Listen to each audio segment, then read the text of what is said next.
Oui, Madame la présidente de séance, mes chers collègues, par cet amendement, nous proposons de renforcer l'agence de Île-de-France Ruralité à hauteur de 500 000 € en investissement afin de soutenir concrètement les communes rurales de grande couronne. Pourquoi cet amendement? Mais c'est facile, parce que les contrats ruraux sont devenus des outils extrêmement utilisés par les maires. Ils ont fait preuve de leur efficacité. Ils sont simples, ils sont lisibles, ils sont attendus par les maires et ils permettent aux communes de moins de 2000 habitants de réaliser les investissements indispensables qu'elles ont à faire.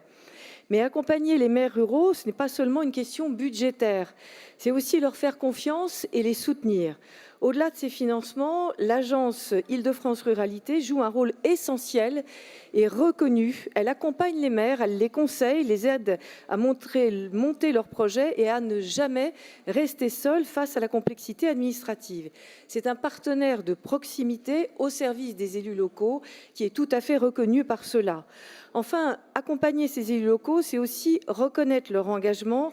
À cette occasion, je voudrais remercier Valérie Lacroute, Muriel Bourreau, Jean-François Renard, Sébastien Dromigny et aussi les services, avec Nicolas Barnier, avec Pierre-Paul Petit et tous ceux qui travaillent à leur côté.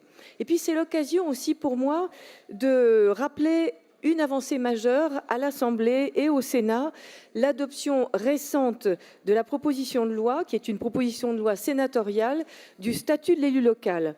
À moins de 3 mois des élections municipales, c'est un signal fort envoyé à celles et ceux qui font vivre nos communes dans des conditions difficiles, à tous ces élus qui tiennent encore debout une République fragilisée par le désordre institutionnel et la méfiance citoyenne attisée par les extrêmes. Ce texte, qui a été adopté au Sénat et à l'Assemblée nationale à l'unanimité, je le rappelle, protège, sécurise et encourage l'engagement local. Il répond à la crise des vocations et il permet à chacun de s'engager sans se mettre en difficulté personnelle ou professionnelle. En les accompagnant financièrement avec des dispositifs efficaces, en les accompagnant humainement avec un statut qui reconnaît enfin leur engagement et en les accompagnant politiquement en leur faisant confiance et en les confortant dans les moments faciles comme dans les plus difficiles.